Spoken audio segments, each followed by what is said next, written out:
Hello, and welcome to World of Warbirds. I'm Brian Pierce. Although less famous as Operation Oyster, from 1942 to summer 1943, Mosquito bombers flew many other high-speed, medium, and low-altitude daylight missions, all over Germany and German-occupied Europe. Meanwhile, as more and more completed Mossies left the factories, they were formed into more and more squadrons. And in June 1943, these were formed into the Light Night Striking Force. These pathfinding Mosquitoes would do a variety of missions, finding targets using radio navigation aids and radar and marking them with flares, performing nuisance raids to throw off the night fighters by marking and then dropping a few 4,000-pound cookies on other cities, and being the plane that carried the master bomber, the one who would orchestrate the main raid. The Mosquito's speed made them very difficult to intercept.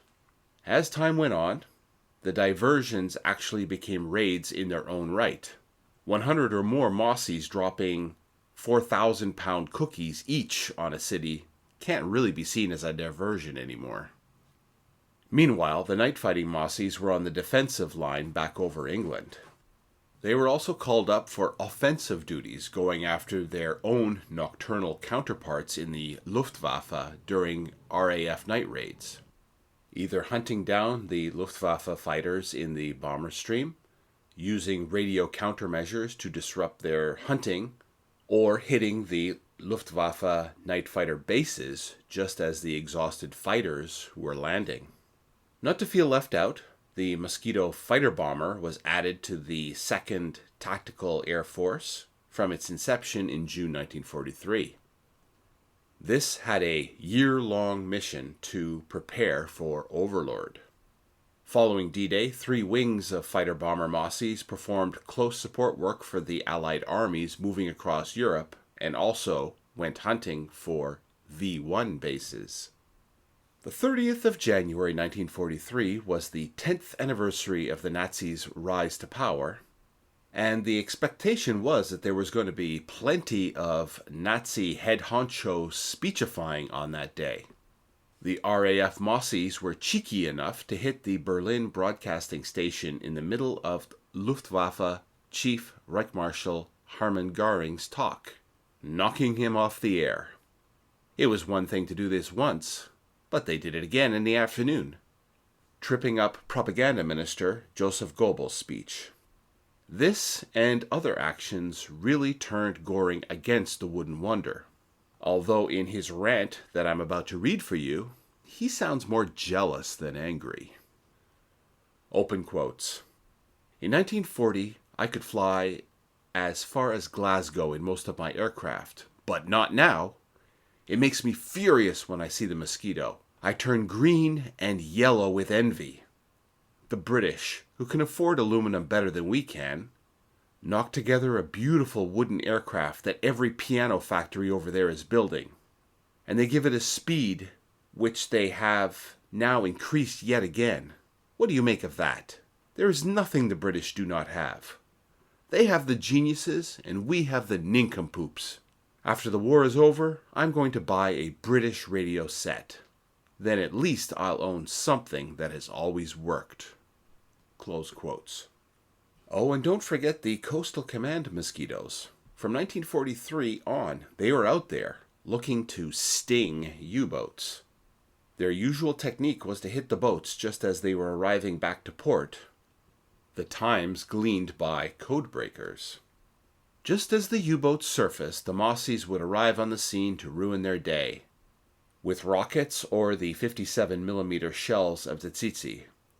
At least 8 U-boats were sunk by or with help from Mosquitoes.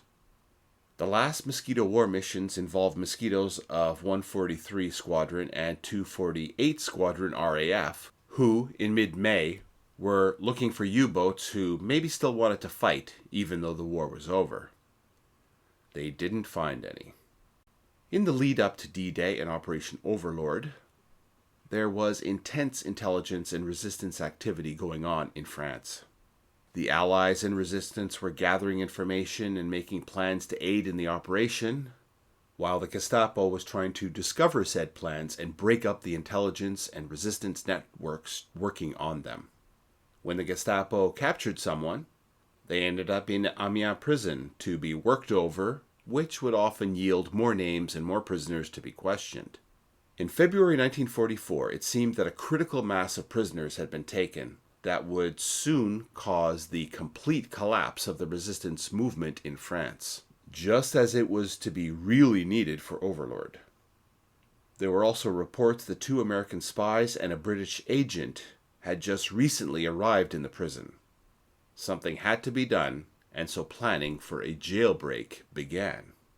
Planning was complicated by the fact that there had recently been a resistance raid on another French prison, Saint-Quentin. The raid had failed, with many resistance casualties, and security had subsequently been beefed up at other Gestapo prisons, including Amiens, which now had 80 troops and a machine gun nest covering the approach. A ground attack just wouldn't be enough. They would need help from above. Resistance members gathered as much information on the prison as they could, including one of them who inspected the walls while passionately making out with his girlfriend against said wall. The mission was given to 140 Wing, RAF, 2nd Tactical Air Force, and would include 18 Mossies, 6 from number 487 Squadron, Royal New Zealand Air Force, 6 from number 464 Squadron, RAAF, and 6 from Mosquitoes of 21 Squadron. A photographic reconnaissance, PR, Mosquito was also added to the mix, as were units of Hawker Typhoon escorts. Group Captain Percy Pickard was put in charge. With information from France, a plaster model of the prison was built and plans were finalized. On the 17th of February, the Mosquitoes were to hit the prison at high noon. Timing was important, as many of the guards would be distracted on their lunch break, and the prisoners would be all in the central hall for their meal. The weapons to be carried were 2 500-pound semi-armor-piercing bombs for the outer walls, and 2 500-pound medium-capacity bombs for the inner walls with 11-second delays on the fuses. The Mossies of 21 Squadron had a grim mission. If the wall breaching failed and the jailbreak subsequently didn't work, they were to hit the prison buildings themselves with the goal of killing all the prisoners. Dead prisoners can't give up sensitive information or reveal any other uncaptured resistance members. If this extermination attack wasn't needed, Pickard was to transmit "Red, Daddy Red" on the radio. If he was unable to do so, the pilot of the photographic reconnaissance Mosquito would make that call. You'd want to make sure that that call got through, or 21 Squadron would kill everybody for nothing. With the air plan formed, it was divulged to the resistance for them to put the ground plan into operation. They would be placing about 100 members around the prison, ready to help break in and also to deal with the escaping prisoners. They had supplies of civilian clothing and travel documents and vehicles ready to spirit the escapees away to safe houses. Some were even dressed in SS uniforms, with special markings to distinguish themselves from the real SS. The resistance had a member of their own get arrested to pass on the information inside. Everyone was told that, if you hear airplanes outside, you should hit the deck. A corps of 16 prisoners were told the plans to help from inside. On the planned day of the mission, February 17th, the weather was truly horrendous with low clouds and snow blizzards. However, there was hope for clearing the next day. On the 18th, the weather still sucked, but it was expected to improve, so the crews were awoken and brought to study models of the prison. At 11 o'clock, it was time to go, and the Mossies fired up their engines and headed down the runways. After liftoff, at about 100 feet off the deck, they were on their instruments in thick mist and snow. Forming up was impossible in the mess, so they headed for the coast, and out over the channel the weather did clear up. Some of the escorting Typhoons found their charges and some did not. Some Typhoons and Mossies were forced to turn back due to the bad weather. But either way, within minutes, whoever was able to continue were all over France and headed for the jail. The Typhoons that made it formed up into a defensive circle at about 1,000 above ground, tangling with some FW-190s that had arrived on the scene. Now I know that Luke Skywalker's X-Wing attack on the Death Star had been based on the Dam Buster raid. George Lucas even used scenes from the Dam Busters movie as inspiration. However, the Mosquito attack on Amiens Prison had a very similar feel to the Death Star attack. Rather than a space station trench, it was a long, snow-covered road with trees on either side.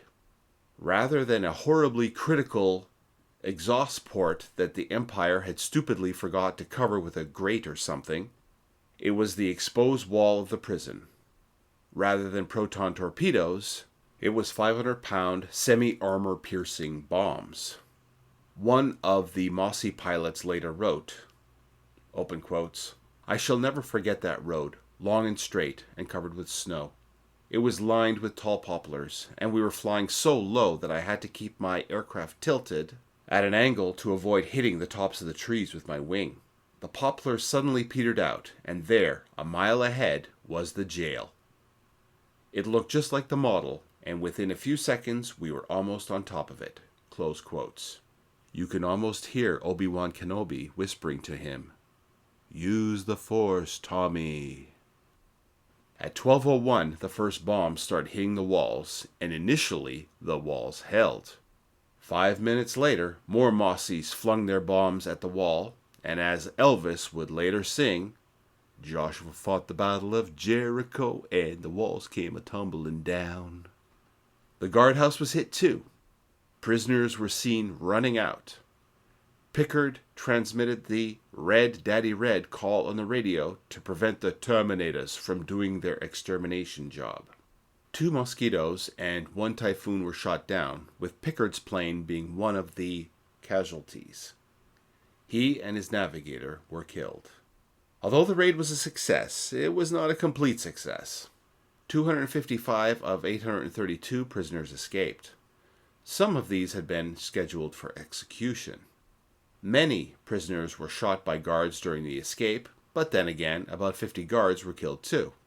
Although many of the prisoners were recaptured afterwards, many of them had been able to pass on names of Gestapo agents and informers, which hampered their operations. Later in 1944, Mossies would be called on again for a similar mission.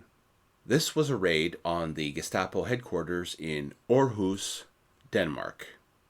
In Aarhus, the Gestapo headquarters had civilian hospitals on both sides of the building, so the bombing had to be extra precise. On the morning of October 31st, 24 Mosquitoes were bombed up, again with weapons that had 11-second fuses. Extra fuel tanks were needed for the long flight across the North Sea. At 8 a.m., the crews were briefed on the target, and by 9:20, everyone was airborne, including 8 P-51 Mustang escorts. The first wave headed in, and at 11:41, the first high-explosive bombs were going through the doors of the headquarters. The second, third, and fourth waves followed, the later waves dropping incendiaries on the now busted open offices. By 12:30, everyone was out of Danish airspace. Only one Mossie didn't make it back. It had been hit by flak, but it did manage to limp to neutral Sweden, where it crash-landed and its crew was interned. Somewhere between 150 and 200 Gestapo members were killed, and much of their archives and their files on the resistance were blown up and burnt. This was considered the most successful RAF raid of its kind during the war. The same could not be said about the last raid that we are going to look at. This one was directed against the Gestapo headquarters in Copenhagen. The Dutch resistance, perhaps because of the great success of the Aarhus raid, had been asking for a similar job in Copenhagen. The RAF had been wary of doing it, as again, the target was in the middle of the city. But in March 1945, they finally agreed to the raid, which was named Operation Carthage. 20 Mossies were tasked with the bombing, and 30 P-51 fighters would provide cover. On the 21st of March 1945, the attacking force reached Copenhagen at about 11 a.m. and began their runs on the target just above the rooftops. They were so low that one Mosquito hit a lamp post and was destroyed. Results of the raid were, well, mixed. The Gestapo headquarters had been hit, and again their records were burnt up. 18 prisoners escaped, while 8 were killed. 55 German soldiers, 47 Dutch Gestapo employees also died in the headquarters building. Unlike Aarhus, 4 Mosquitoes and 2 Mustang fighters went down, and 9 Allied airmen were killed. The one thing that made the raid less successful was a major oops in target recognition. There was another building in the area that looked similar to the headquarters, and unfortunately that was the Jeanne d'Arc School. The Mosquito that I mentioned earlier that hit the lamppost crashed and burned nearby, which drew some pilots' eyes to the school building, which they mistook as the target being hit by earlier bombers. 2 more Mossies lined up on the school and let loose. Their bombs killed 86 children and 18 adults, including nuns, firemen, teachers, and 2 fathers that tried to save their children. A further 67 children and 35 adults were also injured. The pilots involved were not told of the mistake until after VE Day. I bet they wished they'd never been told at all. Continuing with the theme of special missions, earlier I mentioned that in a pinch, Mosquitoes could carry 1 or 2 passengers in speedy but very minimal comfort in the bomb bay. To protect against the cold at altitude, the passenger would be heavily dressed and lie on a felt mattress on the closed bomb bay doors. Comforts were scant, but there was an oxygen supply, a thermos of coffee, a reading lamp, and a piece of string that was tied to the pilot's leg that could be pulled to get his attention. The main area where these flights occurred was to and from neutral Sweden. In 1954, Spartan Air Services of Ottawa, Ontario, Canada purchased 10 Mosquitoes for aerial survey work. These were fitted with an extra fuel tank, a clear transparent nose, and 3 camera windows in the fuselage. These aircraft worked at performing photo surveys over Canada, Central and South America, and Africa, contributing greatly to the mapping of these largely uncharted areas. They continued doing this work until the early 1960s.